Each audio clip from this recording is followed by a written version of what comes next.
कि अगले साल 2024 का जो चुनाव होगा वो बैलेट पेपर में होना चाहिए। ईवीएम मशीन को यूरोप कंट्रीज और बड़े सारे Latin American northern American countries सबने बैन कर दिया है। भारत को भी इसके बारे में विचार करना चाहिए और बैन करना चाहिए। नहीं, ईवीएम बैन करने का पावर तो सुप्रीम कोर्ट चीफ जस्टिस के पास है और इलेक्शन कमीशन के पास, दोनों के पास में है। सुप्रीम कोर्ट में मेरी यही रिक्वेस्ट होगी कि 2024 का जो चुनाव है वो बैलेट पेपर में हो, ईवीएम में नहीं होना चाहिए। नहीं, ईवीएम मशीन को लेकर के सुप्रीम कोर्ट में हम लोग कंसीडर कर रहे हैं कि ईवीएम मशीन से नहीं होना चाहिए, क्योंकि चाहे कोई भी पार्टी सत्ता पर हो करंट में, विपक्ष की या ना हो, कोई भी नहीं चाहता है कि ईवीएम से चुनाव कराए जाए। कि हमेशा ईवीएम मशीन से बीजेपी को ही वोट क्यों जाती है।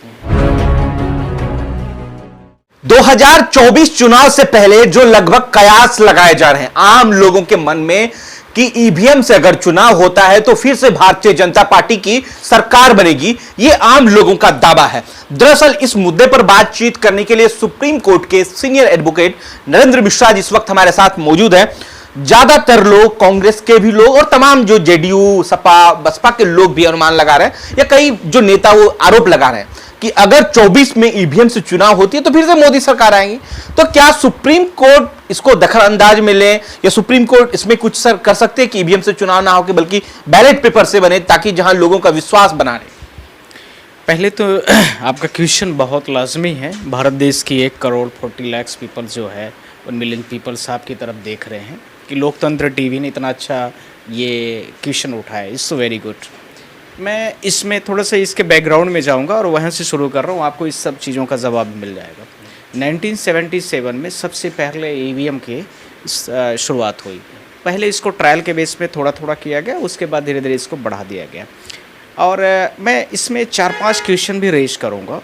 पहला क्वेश्चन मेरा ये है कि जो ईवीएम इलेक्ट्रॉनिक वोटिंग मशीन्स जो है हमारी, उस वोटिंग मशीन्स को लेकर के मेरा पहला क्वेश्चन है, क्या कारण है कि सिर्फ बीजेपी के ही नेता इसका चाहते हैं कि ईवीएम चालू रहे। क्वेश्चन नंबर फर्स्ट, क्या कारण है कि बीजेपी के ही नेता या बीजेपी की जहां भी सरकारें हैं वो क्यों चाहते हैं कि ईवीएम रेगुलर तरीके से चलती रहे। पहला क्वेश्चन।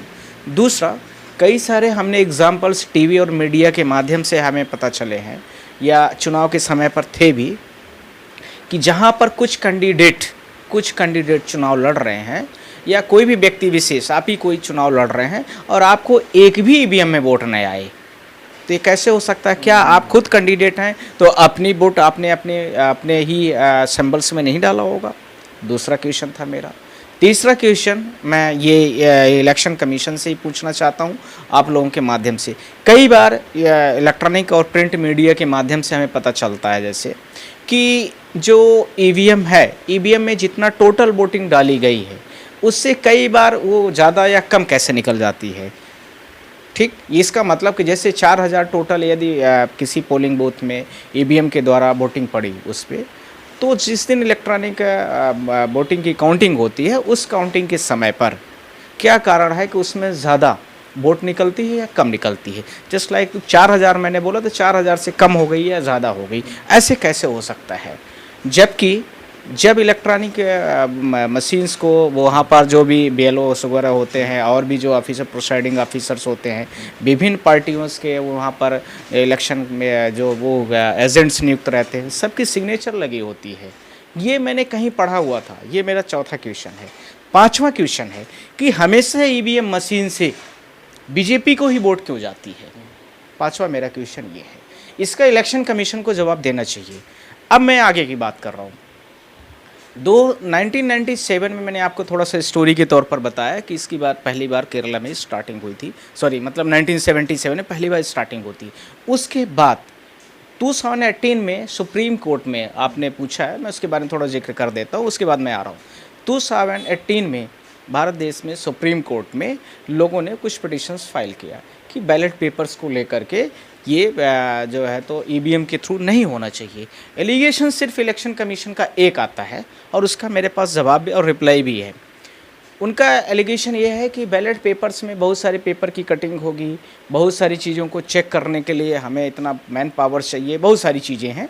तो हम उनके लिए समाधान भी बोलना चाहते हैं और सुप्रीम कोर्ट के जजमेंट के बारे में बोला। सुप्रीम कोर्ट में इन्होंने जो अपना पक्ष रखा है इलेक्शन कमीशन वालों ने, यही रखा है कि मैन पावर की ज़्यादा ज़रूरत है और ये आज के इलेक्ट्रॉनिक ज़माने में ये इसकी ज़रूरत वैलिडेट है और इतना बहुत ज़्यादा इसमें लागत भी नहीं है। बहुत सारी यही इन्होंने अपना रिप्लाई दिया है। मैं सिर्फ ये कहना चाहता हूँ कि जो ईवीएम मशीन है, ईवीएम मशीन से जो पर्ची को लेकर के सुप्रीम कोर्ट ने अपना ऑर्डर दिया है 2018 में कि कुछ पर्चीज़ को आप मिला सकते हैं, मिनिमम कुछ पर्चीज़ को आप मिला सकते हैं, पर मिलती कहाँ है? कोई नहीं मिलाता है।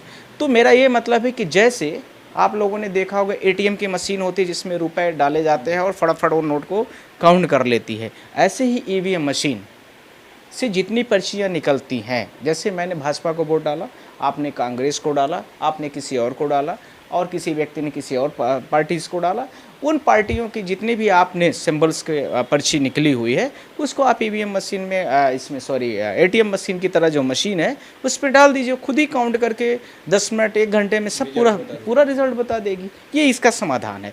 इस बिंदुओं के आधार पर 2018 की जो पिटीशन डिसमिस हुई थी, मतलब डिसमिस हुई थी, वो इन ग्राउंडों पर नहीं थी। अब ये जो नए फैक्ट्स, नए ग्राउंड्स आ रहे हैं, इन ग्राउंड पर नई पिटीशन फाइल करने के लिए हम लोग विचार कर रहे हैं और इन फैक्टों को लेकर के इलेक्शन कमीशन को कई बार बात की भी गई है, पर इलेक्शन कमीशन को अभी तक कोई रिप्लाई नहीं आई है। मैं नहीं गया था, बहुत सारे हमारे लर्नेड फ्रेंड्स गए थे जानने वाले। जनता की जो मांग है सर, लगभग 140 करोड़ लोगों की जो मांग है, उस मांग को तो मांगना चाहिए, मानना चाहिए कि नहीं? अगर वो कह रहे कि ईवीएम से चुनाव नहीं हो, बैलेट से हो, तो इस बात पर सर राय तो सुप्रीम कोर्ट को भी रखना चाहिए, आप जैसे वकीलों को भी। तो मेरी व्यक्तिगत राय है कि इस समय पर करंट में देश में 1 करोड़ 140 करोड़ की जो आबादी है भारत देश की, जो जनता की आवाज़ है, उस जनता की आवाज़ पर इलेक्शन कमीशन को उसमें काम करना चाहिए।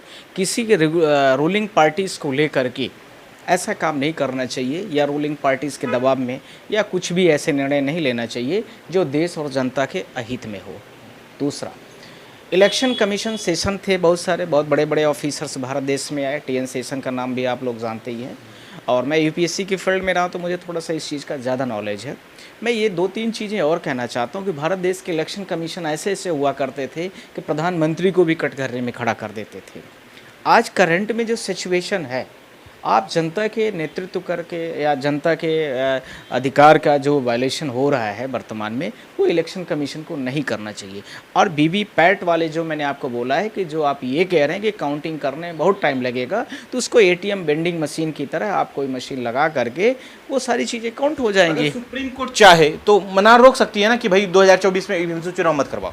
नहीं, ईवीएम मशीन को लेकर के सुप्रीम कोर्ट में हम लोग कंसीडर कर रहे हैं कि ईवीएम मशीन से नहीं होना चाहिए, क्योंकि सिर्फ बीजेपी ही एक पार्टी है जो रूलिंग पार्टी है, वो बस क्यों चाहती है। बाकी देश के लोग, पूरी जनता और विपक्ष की जितनी भी पार्टीज़ हैं, अलायंस है, वो कोई भी नहीं चाहता है, चाहे कोई भी पार्टी सत्ता पर हो करंट में विपक्ष की या ना हो, कोई भी नहीं चाहता है कि ईवीएम से चुनाव कराए जाए। तो आप लोग जो काम कर रहे हैं सुप्रीम कोर्ट में ईवीएम वाले मसले पे, तो ऐसा हो सकता है कि 2024 में ये ईवीएम से चुनाव ही ना हो, बैलेट से चुनाव हो? देखिए, इसमें सुप्रीम कोर्ट में हमने आपसे 2 चीज़ों को लेकर के क्लियर कट कर दिया है कि ईवीएम मशीन में अभी जर्मनी में भी रोक लग गई है, यूरोप कंट्रीज़ में बहुत सारे में, पूरे वर्ल्ड में लग गई।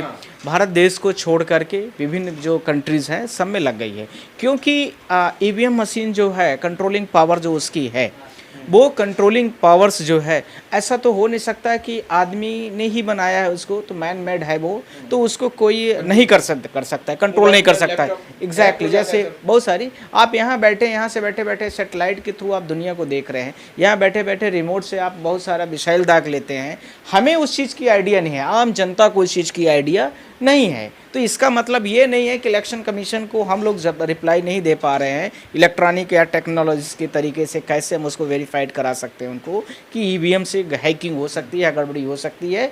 तो वो यदि इलेक्शन कमीशन को इस चीज़ के बारे में पता है तो इलेक्शन कमीशन को इसमें संज्ञान लेना चाहिए। और सुप्रीम कोर्ट को हम लोग इन्हीं बिंदुओं को, जो आपको मैंने 5-6 क्वेश्चन उठाए हैं, आप लोगों के माध्यम से मैं पूरे भारत देश इलेक्शन कमीशन और ऑनरेबल सुप्रीम कोर्ट में भी हम लोग इसी चीज़ की लेकर के दरखास्त करेंगे, रिक्वेस्ट करेंगे। और अगली पिटीशन इसी चीज़ को लेकर के होगी कि इसमें कुछ ऐसा होना चाहिए जो आम जनता को, जिससे लोकतंत्र को कोई खतरा न हो और आम जनमानस और नागरिक को उसका कॉन्फिडेंस बना रहे कि जो मैंने वोट डाली है व्यक्तिगत किसी पार्टीज़ को, वो उस पार्टीज़ को ही मिली हुई है। तो मैं ये जो कहना चाह रहा था, सुप्रीम कोर्ट में मेरी यही रिक्वेस्ट होगी कि 2024 का जो चुनाव है वो बैलेट पेपर में हो, ईवीएम में नहीं होना चाहिए। मतलब कंप्लीटली बैन हो जाएगा ईवीएम। ईवीएम बैन करने का पावर तो सुप्रीम कोर्ट चीफ जस्टिस के पास है और इलेक्शन कमीशन के पास, दोनों के पास में है। अब इसमें कौन क्या निर्णय लेता है ये तो मैं नहीं जानता हूं, पर हम लोग ये पूरी कोशिश और जी जान से लगे रहेंगे कि अगले साल 2024 का जो चुनाव होगा वो बैलेट पेपर में होना चाहिए। ईवीएम मशीन को यूरोप कंट्रीज और बड़े सारे Latin American, northern American countries सबने बैन कर दिया है। भारत को भी इसके बारे में विचार करना चाहिए और बैन करना चाहिए। नहीं हो रहा है तो वही मैं 15 क्वेश्चन, जो 8-10 क्वेश्चन आपके सामने रेज किया हूँ, वो क्वेश्चनों का जवाब मुझे चाहिए।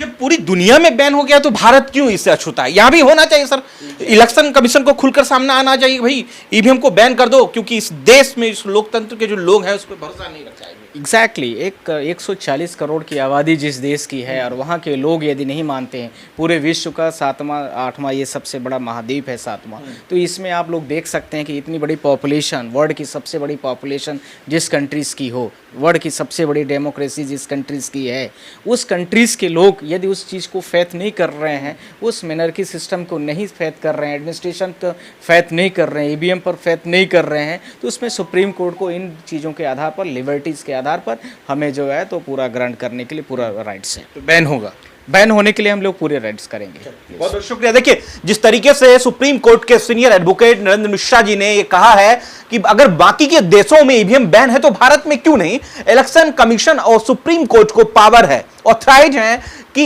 ईवीएम पर सख्त से सख्त सख्ती बरसा जाए ताकि आने वाले लोकसभा चुनाव 2024 में जो है वो बैन किया जाए। कुछ बोल एग्जैक्टली मेरा यही लास्ट मतलब था कि जो वर्ल्ड की सबसे टॉप टेक्नोलॉजीज हैं, चाइना की, यूरोप कंट्रीज़ की, जिसमें अमेरिका भी है शामिल और उसके साथ में यूरोपियन कंट्रीज़ के 28 जो देश हैं उनके पास भी शामिल है। जब वो लोग बैन कर रहे हैं इतना हायर टेक्नोलॉजीज वाले कंट्रीज, तो भारत तो टेक्नोलॉजीज़ के मामले में बहुत पीछे है, तो उसको तो कहीं ना कहीं बिल्कुल ही तुरंत ही फॉलो अप करना चाहिए। Thank you please. दूसरा